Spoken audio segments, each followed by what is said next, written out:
I recently got the opportunity to build a giant 12.5-foot long live edge conference table / communal table for Gary Vee's new LA office. This is the story of how I built it on Modern Builds. I'm here in Columbus, Ohio at Urbn Timber, where I'll be making the tops for these conference tables. Live edge slabs are an awesome DIY, but let's be real, I'm making a 12.5-foot long conference table, and that's a little overkill. The dudes at Urbn Timber not only mill their own slabs, but they make custom dining tables and other live edge furniture. Just check this out.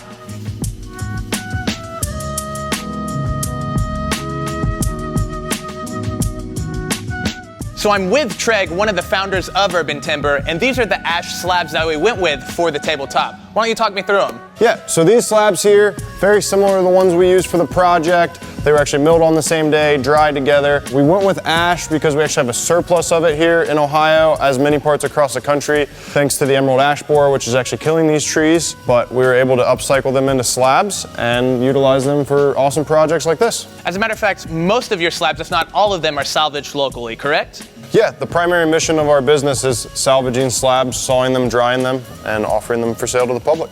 Right on. That's really awesome. In fact, you guys were working on these for a couple days before I got here, getting them prepped for the glue up. Yeah, so with this project, we were on a bit of a tight schedule. On Monday, we went ahead and got them on our Wood Whiz, which is essentially a large commercially made flattening jig, so that it can start to acclimate to its new form. So that Wednesday, we were able to final surface and get it all ready for that straight edge Thursday morning when you got here. There were already quite a few tables being built at the Urbn Timber shop, but we moved the slabs I would be using onto a couple sawhorses. Then we used their track saw to rip one straight edge on each of the slabs we are using. My tabletop is made out of two 18-inch wide slabs to make a roughly 36-inch wide tabletop. Treg followed me with shims so that the tension of the wood wouldn't cause it to bite on the backside of the blade.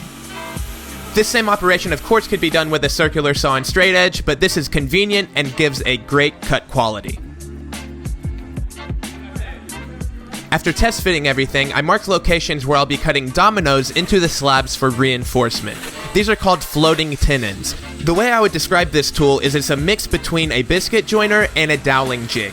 You align it and operate it the same way as a biscuit joiner, but instead of cutting a small slot, it cuts a really large mortise for a tenon to go into. This is like the dowel in a doweling jig, but instead it's a really large tenon that not only helps with alignment, but adds strength to the glue up. And if you haven't caught the memo yet, the Urbn Timber dudes love Festool products, and I don't blame them, they are great to use. What you see me doing now is sanding with 150 grit everywhere that I'll be pouring epoxy to fill any voids or cracks in the slabs. I also applied 2 coats of shellac to help seal the wood from the black tinted epoxy that we'll be filling these voids with. The Urbn Timber guys not only use epoxy, but they're a retailer of it as well. If you're interested in ordering some, I'll have a link in the description. They sell the pigments as well, so you can make any color under the sun. Once everything was thoroughly mixed, we used a syringe to get it into all of the large cracks and voids. Then we used a syringe with a really small needle to get into all of the nooks and crannies. And if you've used epoxy before, then you know you've got to get rid of those bubbles. I'm using a Bernzomatic torch from this video's sponsor. None of my pours were very large, so this detail torch from Bernzomatic was perfect. Whenever you're using 2-part epoxy, air bubbles are just part of the process. As you're mixing everything up, air gets trapped and makes bubbles inside of the epoxy that we'll have to get rid of, otherwise you'll see it when it all dries. On small pours, I really like the detail torch from Bernzomatic. You can really pinpoint where you want your heat. But don't worry, Bernzomatic also makes larger torches for bigger pours. And trust me, it does not take much heat to get these bubbles to rise to the surface and pop. In fact, I'm happy to announce that I am a part of Bernzomatic's Torch Bearer program. We'll be working together to create awesome DIY projects for you guys that incorporate Bernzomatic projects. So if you know of any cool tricks or techniques using these tools, leave me a comment down below. Thanks, guys. After the epoxy cured overnight, we loaded the tabletop onto the Wood Whiz. In my previous slab projects, I made a router flattening jig, and this is really similar to it, but instead of being able to take about 3/4 of an inch per pass, this can take 6. Not only that, but the carriage is motorized so that it goes up and down the track on its own. We were never too aggressive, we took about a 1/16 of an inch per pass. And once all the cutting was finished, we were able to thread on the sanding pad so that we could sand the slab on the machine too.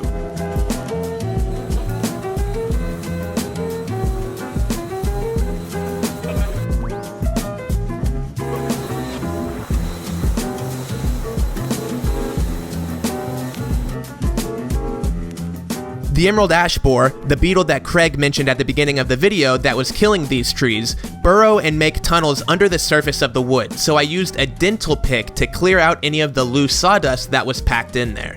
Then we used clear epoxy and a syringe to fill all of those voids. As you can imagine, this process took a long time, so on the bottom of the slabs, we just used CA glue, which is super glue, to help stabilize the sawdust in the voids. Then, we sanded everything and it was perfectly smooth on the bottom. Oh, and I should mention that I did one more coat of epoxy to get anything that I missed, and I sanded that flat with the Rotex sander. Using the glue line of the slab as the reference for square, we used the track saw to trim the slab to its final length, 12.5 feet. This slab had quite a bit of tension, so we took it in multiple passes so that it didn't try and pinch the blade. Time to introduce another new tool. This is the Restorer from Porter Cable. It has a wire brush drum that spins quickly to remove any dirt or the cambium layers of bark that you want to get through before you put on finish. It also creates a really cool texture that I decided to leave and not sand any further. I did sand the top though. We sanded up to 400 grit, and before we did that, we raised the grain with denatured alcohol. Now I know what you're thinking, this isn't Maker brand oil? I know, Maker brand oil was not yet finished by the time this project needed to be completed, so we used what they normally use, Odie's oil. Now I know it's a competing product, but I gotta say, it worked great and came out really nicely. I would use Maker brand finish though, with wax.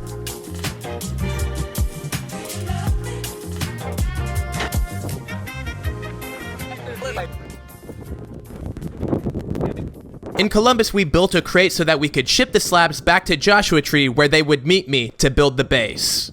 The tabletop that we built for Ben Ueda's conference table was shipped along with it. I'll leave a link to that video when it goes live as well. Whoa! We're there!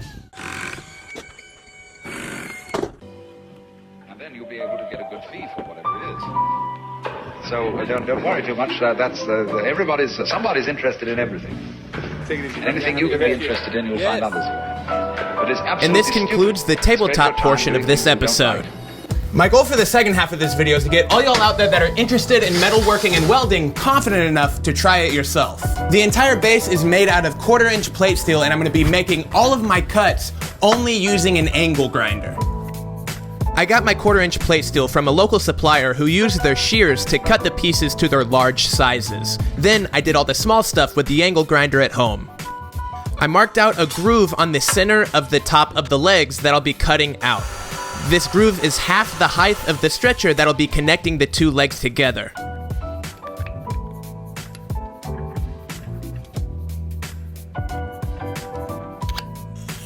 If you haven't done it yet, you'll be surprised when you find out how easy it is to get straight cuts with the angle grinder and a cutoff disc. The secret is just making your cuts in passes. The first is just to establish a groove so that your disc always goes the same path. Then, you'll gradually take more and more with each pass until you cut all the way through your piece. the only way to become a master of something. You really will. The stretcher is 16 inches tall and a full 8 feet long. I cut a groove that matched the legs exactly on each end of the stretcher, and it was inset 3/4 of an inch. The two grooves are going to interlock together similar to a half-lap joint in wood. This is going to help everything self-align really well and be a stronger joint. And before I weld these pieces together, I want to go over the equipment I'll be using. That way we're all on the same page. This is a Forney Easy Weld 140 Flux Core MIG welder. Flux Core meaning it doesn't require gas to shield your welds. The other cool thing about this welder is that it can plug into common 110, 120 volt household outlets. I used a framing square to make sure everything was aligned properly, and then I used the machine to make tack welds on the ends of each of the stretcher. Now I am definitely not a welder, I am still learning, I'm teaching myself and progressing. But if I did have one tip to give, it would be to focus on your pool more than the wire making contact with the metal. This has helped me get more consistent beads and make sure that it's consistent all the way through. With that welding complete, I measured and cut 1.5 inch steel angle to create a spine on the top of the stretcher. This helped make everything a little bit more rigid. The cool thing about this is that unlike my Maker brand finish not being here on time, enough time had passed that I had my Maker brand F-style clamps to use on this base. These are the strongest F-style clamps I have ever used personally. Because they're all metal, you can use them while you're welding too, so they're great for woodworking and metalworking. And the pads are removable, so if you're ever welding too close to your clamps, you can always remove them. Adding the spine helped a lot. There was no more movement forward and back, but along the length, the base did move a little bit. To fix that, I marked and I cut some 1" by 1" square tubing with an 1/8 inch thick wall.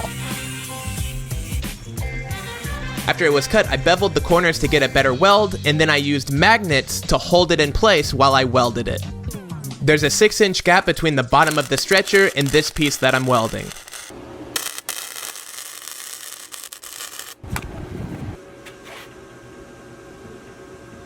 That's pretty good. Once the tabletop gets on here, it's gonna be rigid. I'm going to be using the clamps close to the welder, so I removed the pad so that I could clamp this angle bracket onto the legs.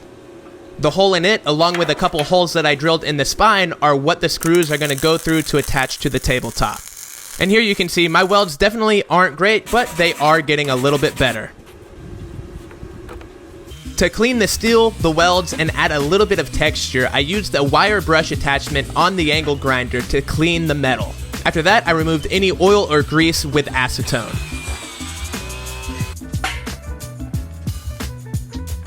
Please excuse the shorts and socks, but here you see Ben and I moving the table onto the base to dry fit everything and make sure everything will line up. The tabletop is 12.5 feet long, while the base is 8 foot. That means there's a 2¼ foot gap between the edge of the table and the leg. That way it's comfortable for people to sit on each end of the table.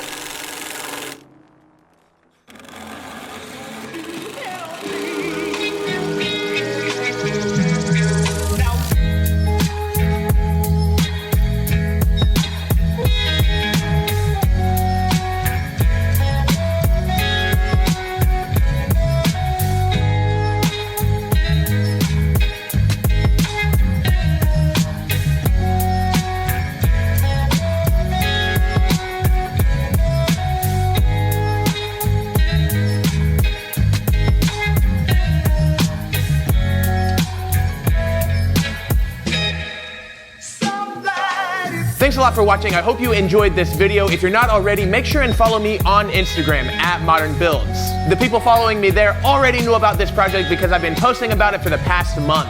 And if you're not already, make sure you click that subscribe button down below me and hit that notification bell to stay updated when I post new videos. Speaking of videos, I've got 2 more that you can watch. Thanks again for watching, and we'll see you next time on Modern Builds. Oh, and I got merch, link in bio.